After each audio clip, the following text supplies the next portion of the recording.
the Mortgage Rate Weekly Market Update for the week of September 18th, 2017. Hello, I'm John Thomas with Prime Residential Mortgage, here to give you your update.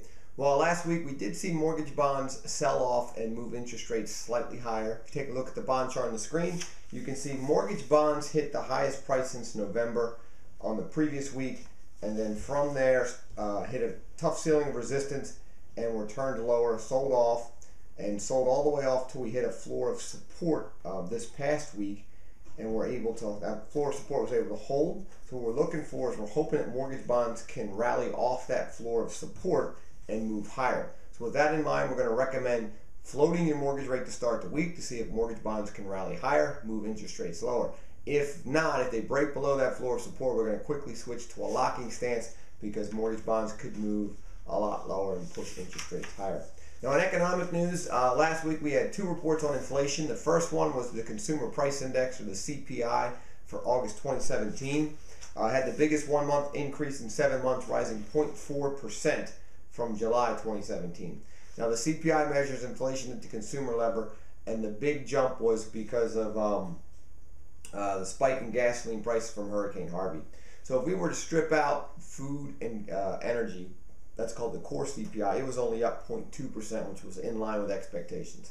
So we'll have to see how this plays out for the inflation, because inflation is the enemy of bonds. Then we saw inflation measure at the wholesale level. It's called the Producer Price Index, or the PPI, for August 2017. It came in expectations of, and it was year over year is up 2.4%. So a little bit over 2% there. Kind of the Fed's target, but that's more their target for the consumer, not the wholesale. So wholesale inflation does not always translate into consumer inflation. Okay, now, then we saw a big report last week, retail sales report for August 2017, and it was reported on Friday by the U.S. Commerce Department. It was below expectations. Sales actually dropped 0.2% from July, when there was expectations of an increase of 0.1%. So consumers pulled back on back-to-school shopping, and a drop in all those sales in southern Texas from Hurricane Harvey was the big influence on the retail sales. Online sales were also down 1.1%, which is the biggest drop since April 2014. So we'll have to watch the retail sales. If it continues to drop, that could be a bad sign for the economy, because consumer spending is 2/3 of the U.S. economy. Then we saw weekly initial jobless claims come out on Thursday.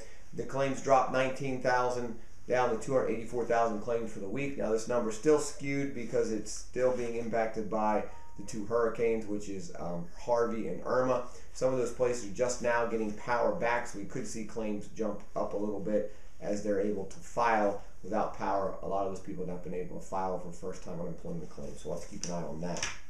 Now, in housing news, we saw CoreLogic report their loan performance insights for June 2017, which showed loans that are 30 days past due remain stable at only 4.5% of all mortgage loans. The report also showed seriously delinquent loans dropped from 2% to 1.9%.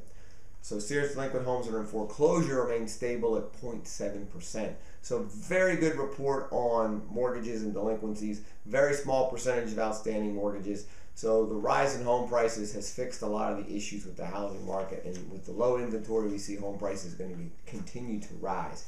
Now, on the local news, the next first-time homebuyer seminar is this Saturday, September 23rd, from 10 a.m. to noon at the Christiana Hilton Hotel in Newark, Delaware. You can register for that event. Just give us a call at 302-703-0727.